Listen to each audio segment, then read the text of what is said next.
Romanos 2. Vamos a comenzar nuestra lectura en el versículo 1 hasta el versículo 16. Dice: por lo cual eres inexcusable, oh hombre, quien quiera seas tú que juzgas, pues en lo que juzgas a otro, te condenas a ti mismo. Porque tú que juzgas, haces lo mismo. Mas sabemos que el juicio de Dios contra los que practican tales cosas es según verdad. ¿Y piensas esto, hombre, tú que juzgas a los que tal hacen y haces lo mismo, que tú escaparás del juicio de Dios? ¿O menosprecias las riquezas de su benignidad, paciencia y longanimidad, ignorando que su benignidad te guía al arrepentimiento? Pero por tu dureza y por tu corazón no arrepentido atesoras para ti mismo ira para el día de la ira y de la revelación, el justo juicio de Dios, el cual pagará a cada uno conforme a sus obras. Vida eterna a los que, perseverando en bien hacer, buscan gloria, honra e inmortalidad. Pero ira y enojo a los que son contenciosos y no obedecen a la verdad, sino que obedecen a la injusticia. Tribulación y angustia sobre todo ser humano que hace lo malo, el judío primeramente y también al griego. Pero gloria, honra y paz a todo el que hace lo bueno, al judío primeramente y también al griego. Porque no hay acepción de personas para con Dios. Porque todos los que sin ley han pecado, sin ley también perecerán. Y todos los que bajo la ley han pecado, por la ley serán juzgados. Porque no son los oidores de la ley los justos ante Dios, sino los hacedores de la ley serán justificados. Porque cuando los gentiles que no tienen ley hacen por natural ley los que es de la ley, estos aunque no tengan ley son ley para sí mismos, mostrando la obra de la ley escrita en sus corazones, dando testimonio a su conciencia y acusándoles o defendiéndoles sus razonamientos, en el día en que Dios juzgará por Jesucristo los secretos de los hombres, conforme a mi evangelio. Hasta aquí vamos a tener la lectura esta mañana y que el Señor bendiga su palabra. Un saludo muy grande para todas las madres esta mañana, que puedan tener un lindo día en el Señor y puedan disfrutar, y que los maridos también y los hijos puedan hacer lo mejor de ello en este día. Como mi hijo Johnny, que va a cocinar un asado hoy y todo lo demás, está preparando el fuego y todo para su madre. Bueno, pero que pasen muy lindo día las madres hoy. Estamos desarrollando el versículo 6, desde el versículo 6 hasta el versículo 10. Pero lo que estamos desarrollando es el cual pagará. Este es el principio de juicio que Dios va a dar a cada uno conforme a sus obras. Esto es un tema que está a través del Antiguo Testamento y el Nuevo Testamento, y cuando llegamos al libro de Apocalipsis, ustedes saben, el versículo 20 nos habla acerca de esto, que los libros fueron abiertos y los hombres fueron juzgados conforme a sus obras, conforme a lo que habían hecho.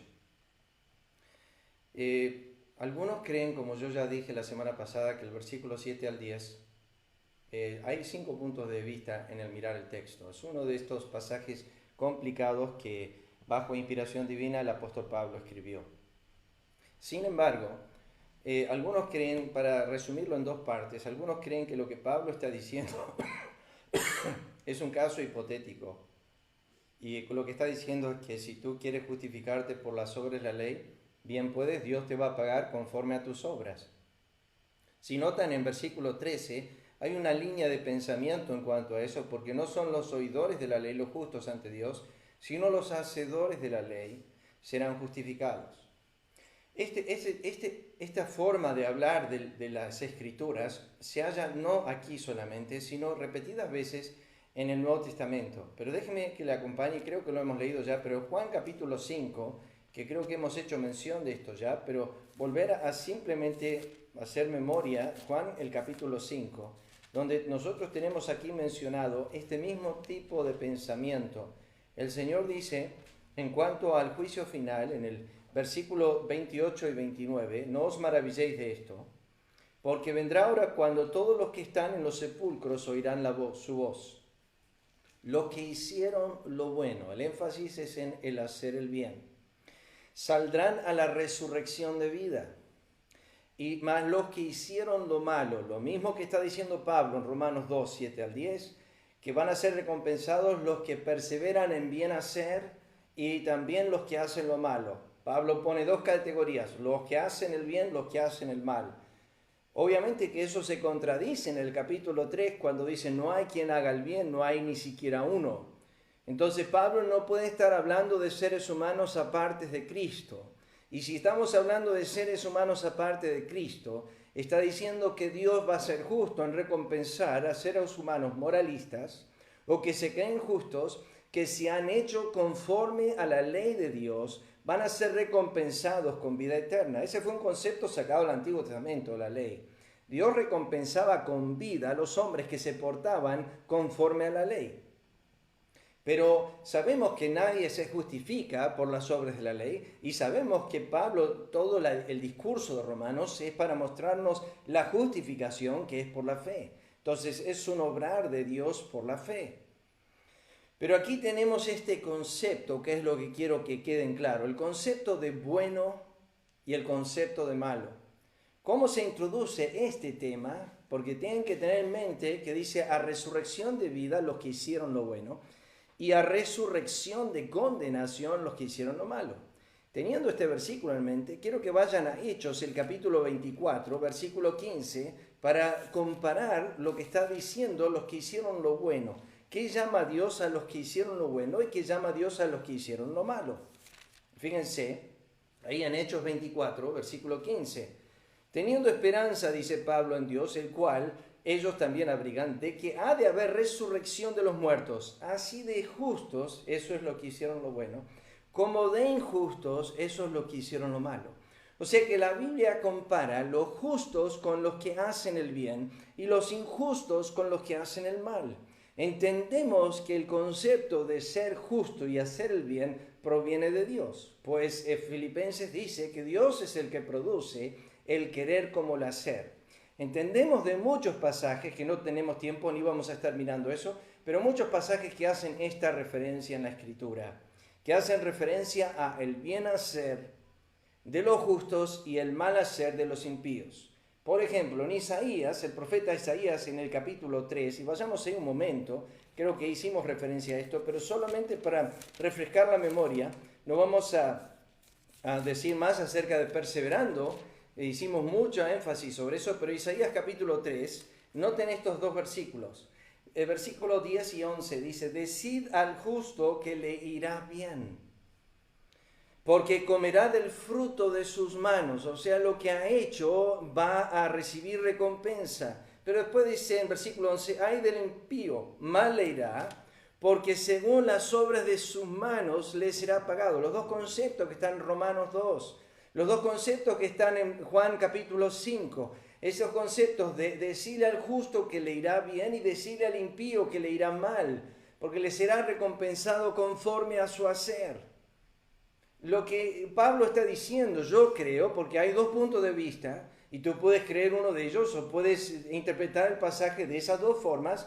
Yo creo lo que Pablo está diciendo es que está mostrando la evidencia de los justos en su andar y no tanto un caso hipotético de que quizás esto pueda suceder. Simplemente está diciendo que Dios va a recompensar a los justos por la evidencia de la fe que está en ellos. Santiago dice esto y otros también hacen referencia a esto. Y aún leímos en introducción en el pasaje de Mateo capítulo 25 que en el juicio Cristo va a recompensar el hacer de los justos y el no hacer de los impíos. Volviendo ahí a Romanos el capítulo 2, hicimos énfasis sobre la perseverancia del justo, una doctrina que se enseña dentro del calvinismo en los 5 puntos. El último es la perseverancia de los santos, doctrina que se enseña en la Biblia, doctrina que permanece continuamente en las Escrituras, que es el tema de que nosotros no somos de aquellos que retroceden para perdición, sino de los que continúan para la preservación del alma. O sea que es una doctrina muy marcada en las Escrituras, que es la continuidad. Por ejemplo, en 1 Juan 2:19 dice, no permanecieron con nosotros porque no eran de nosotros, porque si hubiesen sido nosotros hubiesen permanecido. No está hablando de cambiar de iglesia, está hablando de aquellos que se apartan de la verdad, está hablando del espíritu de apostasía, está hablando de los que estaban dentro del número de los santos, está hablando dentro de los que estaban dentro de la compañía de los creyentes. Judas estaba contado como apóstol, estaba dentro del número de los escogidos, dentro del número de los llamados, pero era falso. Los hijos de Coré estaban dentro del grupo de que ministraban en el santuario, pero eran falsos. O sea que nosotros somos confundidos por el tema del trigo y la cizaña. A veces no podemos discernir quién es el trigo, quién es la cizaña. Cristo dijo, por sus frutos los conoceréis. En Mateo capítulo 7 también tenemos ese concepto. Ahora fíjense en el capítulo 2 de Romanos, continuando nuestra enseñanza, en el versículo 7 dice, vida eterna a los que perseverando en bien hacer, buscan. Yo dije, terminé la semana pasada predicando este sermón ahí en Ezeiza, yo dije que iba a comenzar con esta frase, buscan. Esto es lo que la Biblia llama la dirección del alma.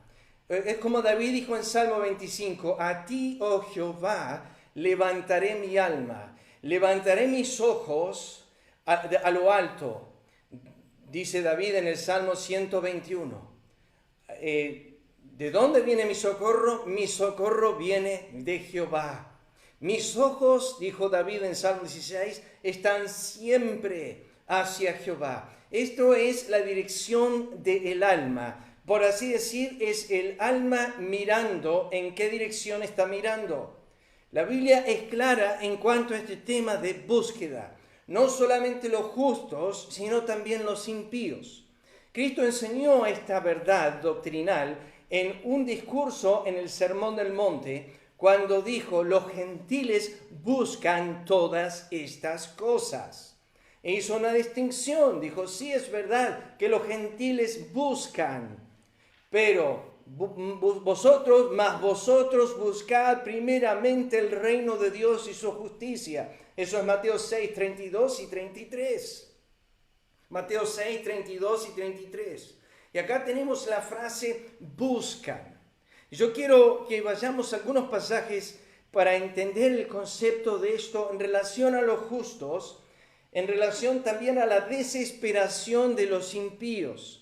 La Biblia nos dice en Isaías, cuando el profeta describe la situación deplorable de los impíos, dice, buscad a Jehová mientras pueda ser hallado, llamadle en tanto que está cercano, deje el impío su camino, el hombre inicuo sus pensamientos, y vuélvase a Jehová, el cual será amplio en perdonar. Ahí tenemos el concepto del impío, se lo invita a buscar a Dios, porque está cercano. Yo he enseñado esto muchas veces en el libro de Hechos, el capítulo 17, versículo 24 al 31. En el versículo 24 dice el Dios que hizo el mundo. En el versículo 31 dice, Dios juzgará con justicia al mundo por aquel varón que designó, que es Cristo. Entre medio de eso, entre la creación y el juicio, encontramos el concepto de por qué Dios nos hizo. Y la Biblia dice en Hechos 17, 27, para que busquen a Dios.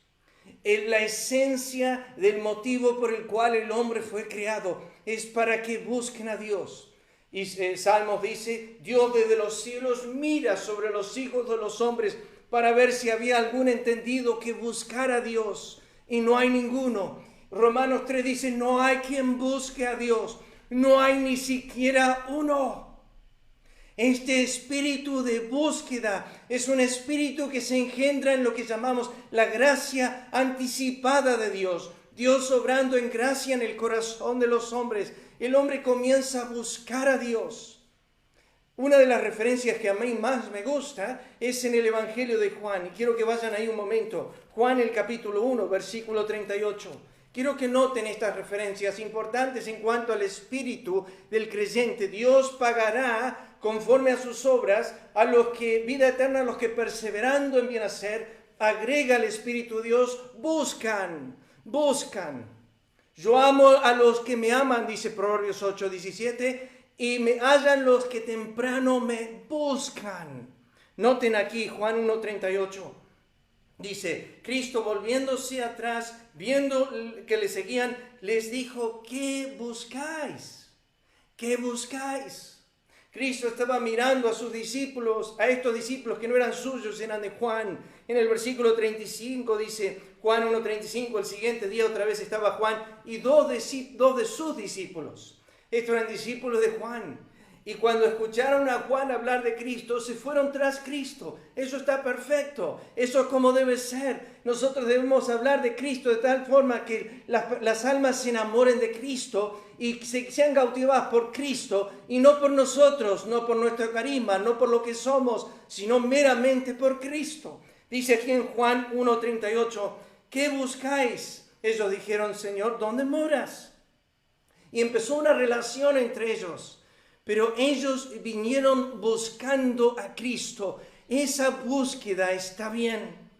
Pero ahora acompáñenme a Juan capítulo 6. Acá tenemos a los hombres falsos. Acá tenemos los discípulos que dicen ser y no lo son. Acá tenemos a los judíos que dicen ser y no lo son. Juan capítulo 6. Primeramente quiero que noten en el versículo, Juan 6, versículo 26, perdón. Respondiendo Jesús le dijo, de cierto os digo que me buscáis. Pero ahora aclara la búsqueda. No porque habéis visto las señales, sino porque comiste el pan y os saciasteis. O sea, la búsqueda era meramente terrenal. Es el tema de qué beneficio saco de Cristo. Es lo que yo anoté acá en mis notas. Estos discípulos tenían motivos meramente corporales, meramente terrenales. Ellos estaban buscando a Cristo, sí. Noten 6:24 lo que dice. Cuando vio pues la gente que Jesús no estaba allí, ni sus discípulos, entraron en las barcas y fueron a Capernaum. Si leemos esta frase, buscando a Jesús. Fueron a buscar a Jesús. Uno dice, bueno, ahí está, pastor, están buscando a Cristo, debe ser que tienen interés en Cristo, deben ser que lo aman. No, Cristo aclara esta búsqueda. Él dice, me buscáis no porque viste la señal, sino porque comiste del pan y fuisteis saciados. La búsqueda es meramente terrenal. Ahora, cuando llegamos a capítulo 6, versículo 66, yo sé que los versículos no son inspirados, yo sé eso. Pero si yo digo Juan 6, versículo 66, ahí hay un triple 6, es 666. ¿Qué dice el texto? Desde entonces muchos de sus discípulos volvieron atrás y ya no andaban con él. No lo buscaron más. Dejaron de andar con Jesús. Wiersbe tiene una preciosa descripción de Juan 14:6. Ustedes se acuerdan lo que dice, yo soy el camino, la verdad y la vida. Nadie viene al Padre si no es por mí. En este pasaje, en Juan 6, Wiersbe habla de yo soy el camino, no quisieron andar con él. Yo soy la verdad, Juan 8, no le creyeron. Yo soy la vida, Juan 18, lo crucificaron. Vuelvo a decirlo. Wiersbe dijo en Juan 6, explica el término yo soy la vida, yo soy el camino, no quisieron andar con él. Yo soy la verdad, Juan 8, no le creyeron. Yo soy la vida, Juan 18, le crucificaron. Acá tenemos esta búsqueda, pero no termina ahí, hermanos. Fíjense, vayan a Juan capítulo 18. Acá en Juan 18 estamos terminando el ministerio terrenal de Cristo, estamos llegando a su Getsemaní, su agonía, su crucifixión. Fíjense conmigo en Juan capítulo 18, estos versículos que siguen. Juan 18, versículo 4, 7 y 8. Dice así, pero Jesús, sabiendo que todas las cosas le habían de sobrevenir, se adelantó y le dijo, ¿a quién buscáis? Noten, sigan conmigo el hilo, versículo 27. Volvió pues a preguntarles. Le dijeron en el versículo 5, le respondieron, a Jesús Nazareno. ¡Qué hermosa multitud que venía a buscar a Cristo! Versículo 7, volvió a preguntarles, ¿a quién buscáis? Ellos le dijeron a Jesús Nazareno. Versículo 8, respondió Jesús, os he dicho que yo soy, pues si me buscáis a mí, dejad ir a esto. 3 veces encontró a hombres que lo estaban buscando. ¿Con qué motivo? Matarlo. Sacarse de encima a Dios, por así decir. Que no esté más en nuestra presencia. O sea que cuando entramos al espíritu de lo que Pablo dice en Romanos 2:7, buscan. Aquí tenemos que refinar la búsqueda, porque muchos hombres, entre comillas, buscan a Dios.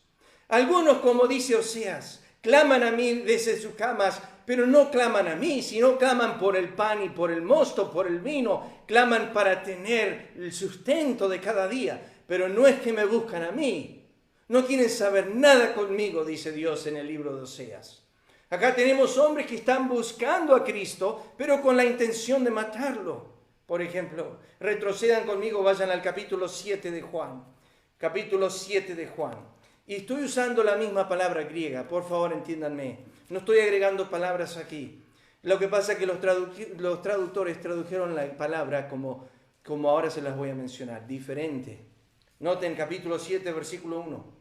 Después de estas cosas, andaba Jesús en Galilea, pues no quería andar en Judea, porque los judíos buscaban, esa es la misma palabra, buscaban matarle. Los judíos estaban buscando a Cristo, pero con la intención de matarlo. Capítulo 7, versículo 30. 7, versículo 30. Entonces buscaban, es la palabra procuraban, prenderle, pero ninguno le echa mano porque aún no había llegado su hora. Capítulo 7, versículo 25. Decían entonces unos en Jerusalén, ¿no es este a quien buscan para matarle? La intención de los hombres en la búsqueda de Cristo no es otra que deshacerse de él. Sí, estamos hablando de aquel que lo tenían de cerca, de lleno, aquel que estaba ahí haciendo bien, que jamás le había hecho ningún mal a nadie. Sin embargo, era innato el odio en el corazón para con él. Él dice en Juan 15, versículo 25, me aborrecieron sin causa. ¿Por qué dijo Cristo que lo aborrecieron? Lo dijo porque lo aborrecían, porque la Escritura asocia el odio con el homicidio, asocia el odio con el quitar la vida. Y los judíos, que eran su pueblo, entre comillas, a los suyos vino y los suyos no lo recibieron, es como se introduce el Evangelio de Juan. A los suyos vino, los suyos no le recibieron, buscaban a Cristo. Sí, la Biblia lo afirma una y otra vez, pero con motivos internos aborrecibles. Querían matarlo. Querían matarlo. Herodes, nos dice la Biblia también, le dijo a los Reyes Magos, yo también quiero ir a adorarlo, decime dónde está. Él no tuvo ninguna intención de buscar a Cristo para adorarlo. La Biblia dice que quería matarlo. Tenía el deseo de matarlo. Pero Mateo capítulo 28, noten esto, Mateo 28, los ángeles, es impresionante aquí los ángeles. Nos habla acerca de las mujeres. Mateo 28, 5. Esto es resurrección. Mas el ángel respondiendo dijo a las mujeres, no temáis vosotras, porque yo sé que buscáis a Jesús, el que fue crucificado. El ángel conocía a estas mujeres, eran mujeres que habían seguido a Cristo todo su ministerio. Ellas se habían venido a la tumba, dice, traían especies aromáticas, pero la intención de ellas era buscar a Cristo. Y los ángeles conocían la intención de ellas. La Biblia dice, ninguno busque su propio bien, la misma palabra griega. La Biblia dice, Pablo dijo, yo también en todo las cosas agrado a todos, no buscando mi propio bien. Dice la Biblia, todos buscan lo suyo propio y no lo que es de Cristo. Colosenses 3:1, misma palabra, dice, si habéis resucitado con Cristo, buscad las cosas de arriba, donde está Cristo a la diestra de Dios. Hebreos 11:14 dice, porque lo que esto dicen claramente dan a entender que buscan una patria. Hebreos 13:14 dice, porque no tenemos aquí ciudad permanente, sino que buscamos lo porvenir. Déjeme decirle en sencillez, volviendo a Romanos el capítulo 2, el versículo 7, que cuando Pablo hace mención de la tendencia del alma, del espíritu, es que los justos tienen su mirada hacia arriba, hacia una patria, hacia Dios, en otra dirección, no en lo terrenal, sino en lo eterno.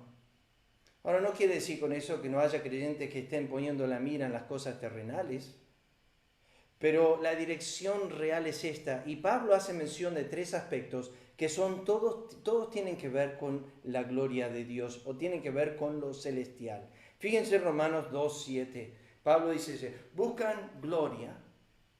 Primera palabra es la palabra doxa. Honra e inmortalidad. No son palabras sinónimas. Son 3 palabras griegas diferentes. Lo que está marcando el Espíritu de Dios a través del apóstol Pablo es que estos hombres justos han vivido sus vidas terrenalmente con un ojo enfocado en lo celestial. O sea que mientras estaban viviendo terrenalmente perseveraban en bien hacer, pero nunca dejando de mirar lo celestial, nunca de enfocar sobre la gloria de Dios, la honra de Dios y la inmortalidad. Ahora lo explico. Pero la dirección de estos hombres era puestos en lo eterno. O sea que sus vidas temporales vivían en la perseverancia del bien, pero sus ojos estaban enfocados en lo eterno, en lo celestial. Cuando hablamos de la gloria de Dios, hablamos 2 sentidos. Y no puedo desarrollar esto, prediqué una serie de mensajes en Chile sobre glorificando a Dios. No tenemos ni tiempo y no quiero dedicar tiempo a esto, simplemente decirles que Pablo más adelante en Romanos 8 habla acerca de este tema. Y a través de sus epístolas habla de esto. Romanos 11:36 es quizás el versículo clave de todo esto de la gloria a Dios. Porque de Él y por Él y para Él son todas las cosas. A Él sea la gloria por los siglos de los siglos. Amén. O sea que el creyente debe buscar diariamente en su vida la glorificación de Dios. Pero tiene un doble sentido. La gloria de Dios. Moisés estaba en el monte y dijo, muéstrame tu gloria. Muéstrame tu gloria. Cristo dijo en Juan 17, Padre, quiero que donde yo estoy estén conmigo para que vean mi gloria. Nosotros somos participantes de la gloria eterna, dice 1 Pedro capítulo 5. Dios nos ha llamado a su gloria eterna. Los creyentes no estamos queriendo recibir de la mano de Satanás la gloria temporal de este mundo. Cristo nos enseñó a resistir a eso, que eso no tiene valor alguno. Todos los reinos del mundo y su gloria te daré si postrado me adorares, dijo Satanás a Cristo. Cristo dijo, Padre, quiero la gloria que tuve contigo antes que el mundo fuese. Esa era la gloria de su anhelo, esa era su mirada. Primeramente, glorificar a su Padre y segundo, ser glorificado por Él. O sea que la glorificación, la gloria en el corazón de creyente es estar mirando hacia lo eterno. Es poner los ojos en la gloria eterna de Dios. Queridos hermanos, no hay cosa más preciosa que eso.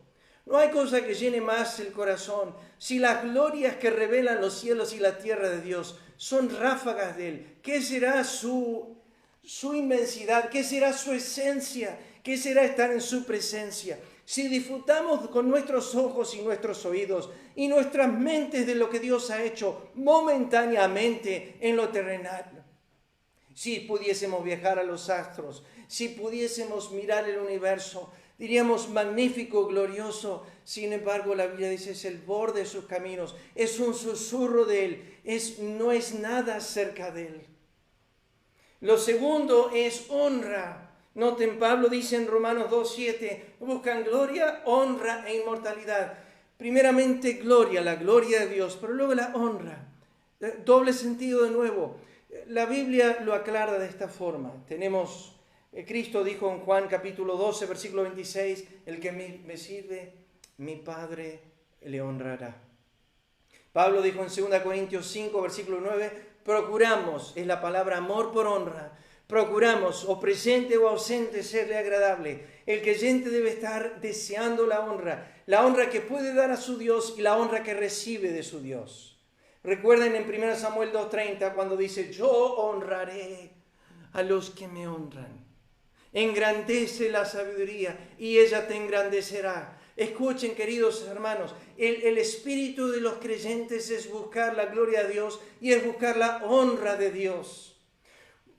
Cristo dijo en Juan capítulo 5, versículo 44, Vosotros recibís la gloria los unos de los otros, no buscáis la gloria que viene del Dios único.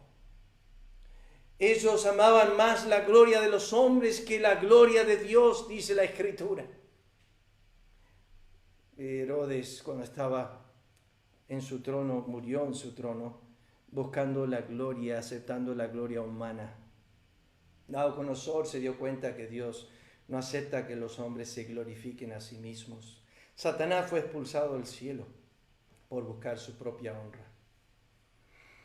No busques tu honra. La Biblia dice que el sacerdote de Israel no buscaba su propia honra, sino que Dios se la otorgaba. No busques tu honra. Como creyente tú debes buscar la honra de Dios. Pero como creyente, dice Romanos 12, tú debes preferir a otros en honra. Tú te debes adelantar a honrar a otros. Es correcto honrar a los que merecen honra. Es correcto, dice la Biblia, eso. Por eso es que si entra el presidente de la nación, nos guste o no nos guste, merece de nuestro respeto, merece de nuestra honra. Merece que nosotros le concedamos a él el respeto que él merece. Pero cuando hablamos de esta majestad suprema, es impresionante que nosotros es como honrar el todo del oro de Dios, y sin embargo él también nos va a devolver honra a nosotros, y nosotros somos meramente barro y de eso podrido. Y sin embargo, Él va a honrar el barro podrido. Pablo dijo, cada uno recibirá su alabanza de Dios. Eso es honra.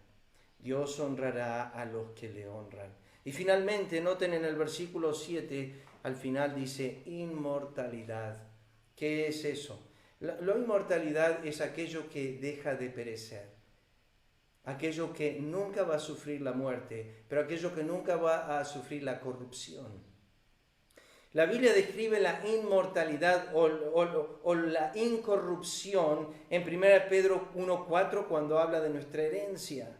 Lo describe acerca de la simiente de la palabra de Dios que es incorruptible, 1 Pedro 1:23. Describe el espíritu de la mujer internamente que busca ganar a su marido hacia el Señor. Y eso es 1 Pedro 3:4, dice, en el ornato incorruptible de un espíritu afable y apacible. Describe a la esencia de lo que Dios es, 1 Timoteo 1:17. Él es inmortal, el invisible. Dios es incorruptible. No hay corrupción alguna en Él. Describe la corona que van a recibir los creyentes. 1 Corintios 9:25, Pablo dice, la corona incorruptible. Describe el momento en el cual el cuerpo pasa de corrupción a incorrupción, de lo mortal a lo inmortal. 1 Corintios 15:52. Describe el amor genuino de un creyente hacia Cristo. Efesios 6:24.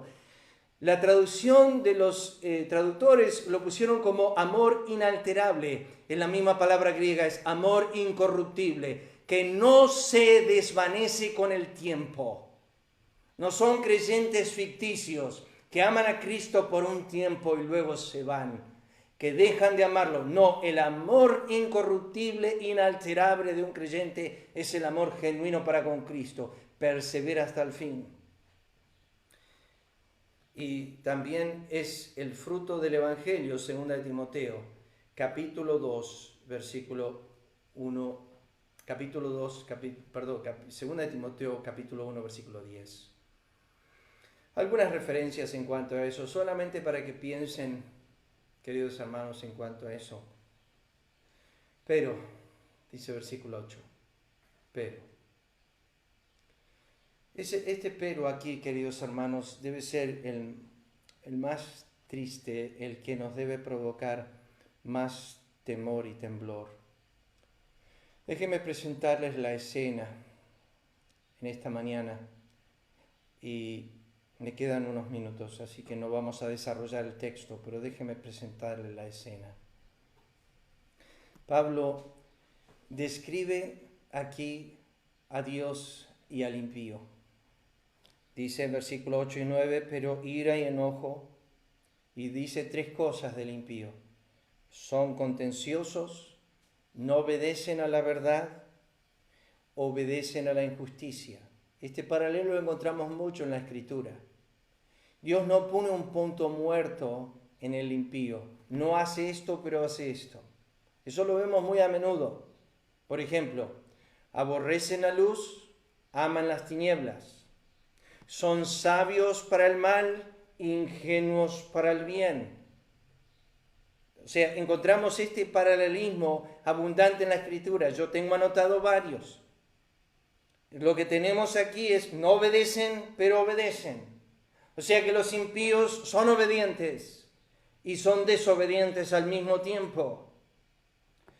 Son obedientes a la injusticia, son sumisos al pecado, son esclavos de sus pasiones, de sus concupiscencias y viven sumisos a esa injusticia. Pero son desobedientes, son rebeldes. Esa es la palabra griega, no obedecen. Es una sola palabra en el griego y se refiere a la rebelión del corazón, a la desobediencia del corazón. Dios habla de la desobediencia y la obediencia a la fe. Son desobedientes y son obedientes a la fe. La fe es un hecho de obediencia al mandato de Dios. Hechos capítulo 17, el cual manda a todos los hombres en todo lugar que se arrepientan. Aquí tenemos en el versículo 8, quiero que simplemente el pantallazo, pero dice, pero. El problema con este texto y el versículo 9 es que son los últimos en el juicio. ¿Qué estoy diciendo con eso? Que en estos versículos 8 y 9 no se encuentra misericordia, ni en la forma más ínfima, ni en el detalle más pequeño, ni un poco de pequeño rocío sobre una hoja de pasto en el patio o en un campo donde ha caído la misericordia de Jehová. Aquí ya está seco, no hay más misericordia, no hay más paciencia. No hay más virtudes de bondad en Dios. El juicio no revela bondades. El juicio revela el carácter consumidor de Dios. Revela los aspectos que a nosotros nos deben hacer temblar. La Biblia dice, pero para el justo hay una recompensa, pero para el impío, ¿qué hay? Es como Esaú cuando se presenta delante de Isaac y dice, ¿qué me queda a mí? Padre, bendíceme. Y el padre dice, ya está, no hay más bendición. No tengo más nada para ti. Oh, tienes que entender que en esta hora no hay bendición para el impío. No hay un poco de providencia de bondad. No hay más gracia común. No hay más nada para el impío. Todo lo que bebió por 70 años, lo bebió terrenalmente. Ahora no le quedó más nada para beber. Se ha agotado la misericordia de Dios. Se ha vaciado su benignidad. Ahora lo que le espera al impío es ira eterna. Lo que dice el versículo 8. Pero ira y enojo a los que son contenciosos y no obedecen a la verdad, sino que obedecen a la injusticia. Tribulación y angustia sobre todo ser humano que hace lo malo. Al judío primeramente. ¿Por qué Pablo repite esta frase? Porque los judíos tienen la preeminencia en la salvación y tienen la preeminencia en el juicio. No deben olvidar que al quien mucho se le ha dado, mucho se le demandará. El judío tuvo la preeminencia y la prioridad en la salvación y a él se le llamará primero a dar juicio. Él será el primero en ser responsable porque tuvo mucha luz, tiene que dar cuenta por la luz que recibió. Es muy claro, conforme a Mateo capítulo 11, que en el día del castigo o el día del infierno, los hombres recibirán grado de castigo. Y que Cristo enseñó que los grados de castigo, conforme a Mateo 11, 23 al final, serán conforme a la medida de luz que recibimos. Cuanto más hemos conocido, más castigo tendremos.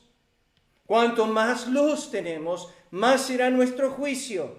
Esas son las palabras del Señor. No nos podemos introducir a este tema, queridos hermanos, livianamente, porque en este lugar no hay más misericordia. Fíjense, por ejemplo, Apocalipsis 14. Aquí en Apocalipsis 14 tenemos la mención en el versículo 10 de Dios castigando a los hombres en el infierno. Y dice, Él también beberá del vino de la ira de Dios, que ha sido vaciado puro en el cáliz de su ira. Serán atormentados con fuego y azufre delante de los santos ángeles y del Cordero, y el humo de su tormento sube por los siglos de los siglos. No tienen reposo de día y de noche los que adoran a la bestia a su imagen, y nadie que reciba la marca en su nombre. No hay descanso por los siglos de los siglos. Pablo utiliza 4 palabras en Romanos 2, 8 y 9 para describir el infierno, para describir lo que va a ser el castigo eterno sobre las obras malas de los impíos, sobre el hacer impío de los hombres. Va a describir ira y enojo, las 2 primeras palabras en el versículo 8, y tribulación y angustia en el versículo 9. De esto va a estar compuesto el infierno, aparte de otras cosas. Va a estar compuesto de la ira de Dios, el enojo de Dios, la tribulación de Dios y la angustia que Dios va a traer a los hombres. Pero no puedo introducir el tema de Romanos el capítulo 2, versículo 8, sin antes darnos un pantallazo a lo que es en esencia la ira de Dios. Recuerden, cuando empezamos Romanos el capítulo 1, versículo 18, mencionamos las 5 categorías de ira. Hicimos mención de la ira eterna de Dios, que es el infierno, la ira escatológica de Dios, que es la gran tribulación, la ira de consecuencias, que es el cosechar y el sembrar, la ira del abandono de Dios, que está en Romanos el capítulo 1. Y nosotros aquí, y también muchas veces tenemos esa ira directa o indirecta de Dios, donde Él trae ira a los hombres, donde en un momento Él castiga a un hombre en su enojo e ira, pero es un momento nomás. A veces lo hace con su pueblo, como ya miramos repetidas veces. Pero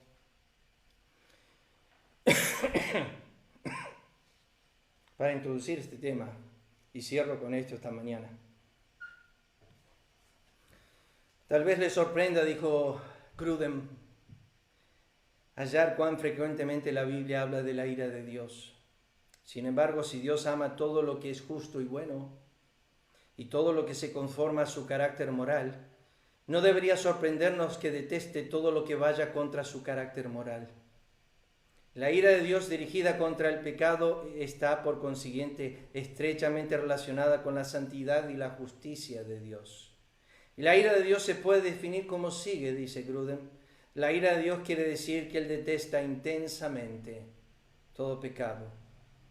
Dice Spurgeon, la ira de Dios no termina con la muerte. Esta es una verdad que el predicador no puede mencionar sin temblar, ni sin preguntarse si no tiembla aún más. La eternidad del castigo es un pensamiento que aplasta el corazón. Habéis enterrado al hombre, pero no habéis enterrado sus pecados. Sus pecados viven y son inmortales. Han ido antes que él a juicio. O le seguirán para dar testimonio de la maldad de su corazón y de la rebelión de su vida. El Señor Dios es lento para la ira, pero cuando se despierta a ella, como la hará contra los que finalmente rechazan a su Hijo, pondrá toda su omnipotencia para aplastar a sus enemigos. Cuando nosotros leemos Romanos el capítulo 2, el versículos 8, pero ira y enojo, dice, ira y enojo. Ira y enojo. Menciona 2 palabras, son diferentes. La primera palabra tiene que ver con una ira que está continuamente en Dios. Dios está enojado con el impío todos los días, dice la Biblia.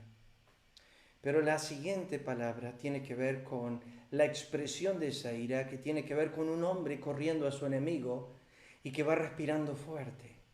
Y lo que respira es enojo, es aborrecimiento. Quiere matar a ese hombre que ha matado a su amigo. y que, por ejemplo, ha violado a su hija y que la ha matado en el transcurso de violarla. Y este hombre sale de la casa a perseguir a tal persona. Y mientras va corriendo, se va abriendo sus narices y tiene un zumos, que es la palabra griega. Tiene una ira impresionante. Siempre ha tenido ira contra hombres que hacen tal injusticia, pero ahora la expresa. Bueno, les quiero decir, queridos amigos y hermanos, que cuando llegamos al juicio final, Dios está respirando fuerte. Es terrible este momento. Los hombres jamás han visto a Dios así. Han tenido ráfagas de Dios, pero esto no lo podemos calmar. Él está airado, enojado y no hay nada que lo calme. No hay cruz que calme su ira, porque para estos impíos no existe calvario. Su Hijo ya dio su vida por los suyos. Dios ya fue satisfecho por ellos. Pero a estos no hay satisfacción que valga. Dios no se puede calmar, no importa qué castigo les infrinja. Y aquí se introduce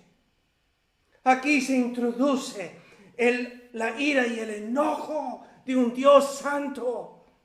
Por primera vez comienzan a beber. Se dan cuenta lo que ellos jamás bebieron. Que Dios ha sido lleno de gracia con ellos, lleno de bondad, ha sido paciente, ha tenido longanimidad, pero se terminó. Pero ahora, dice Pablo, ira y enojo es la única porción de los impíos.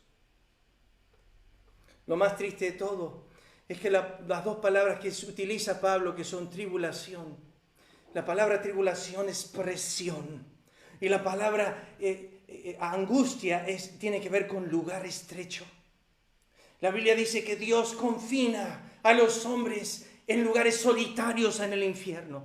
Y MacArthur dice, es como si Dios caminase por los pasillos de esa cárcel. Y lo único que escuchan mientras Dios camina por los pasillos es el respirar airado de Dios. Y lo van a escuchar eternamente y para siempre. Van a oír a Dios respirando ira y enojo eternamente, porque va a ser su tribulación y su angustia sobre ellos. Los va a confinar a un lugar estrecho y los va a confinar a una presión extrema, nunca conocida. Esta es la porción del hombre impío. Pero solamente estamos introduciendo el tema. Hay mucho más para decir. Pero quería cerrar con esto. Cierro acá. Voy a estar mirando algunos puntos del sermón de Jonathan Edwards. Pecadores en manos de un Dios enojado. Uno pensaría que lo sacó de Hebreos capítulo 10, que dice, horrenda cosa es caer en manos del Dios vivo, pero lo sacó de Deuteronomio 32-35, que dice, a su tiempo sus pies resbalará. Estudió ese texto por 11 años y luego lo predicó. Es terrible. Pero ese sermón nos habla de la ira de Dios. Y yo te aconsejo esta mañana, si tú no te has arrepentido, no esperes este día de Romanos 2:8. No esperes. No seas tan necio a pensar que vas a escapar del juicio de Dios. Y no seas tan necio a pensar que tú vas a ser justificado por tu buen andar. No pienses eso. Hoy yo no deseo que tú te pierdas sin Cristo, sin Dios, sin esperanza. No deseo que vayas a la eternidad. Yo deseo que te puedas arrepentir, que conozcas la verdad de Dios, la gracia infinita de Dios. Vamos a orar. Padre, gracias por esta mañana, gracias por poder estar en tu palabra. Bendícela nuestros corazones. Lo pedimos en el nombre de Cristo. Amén.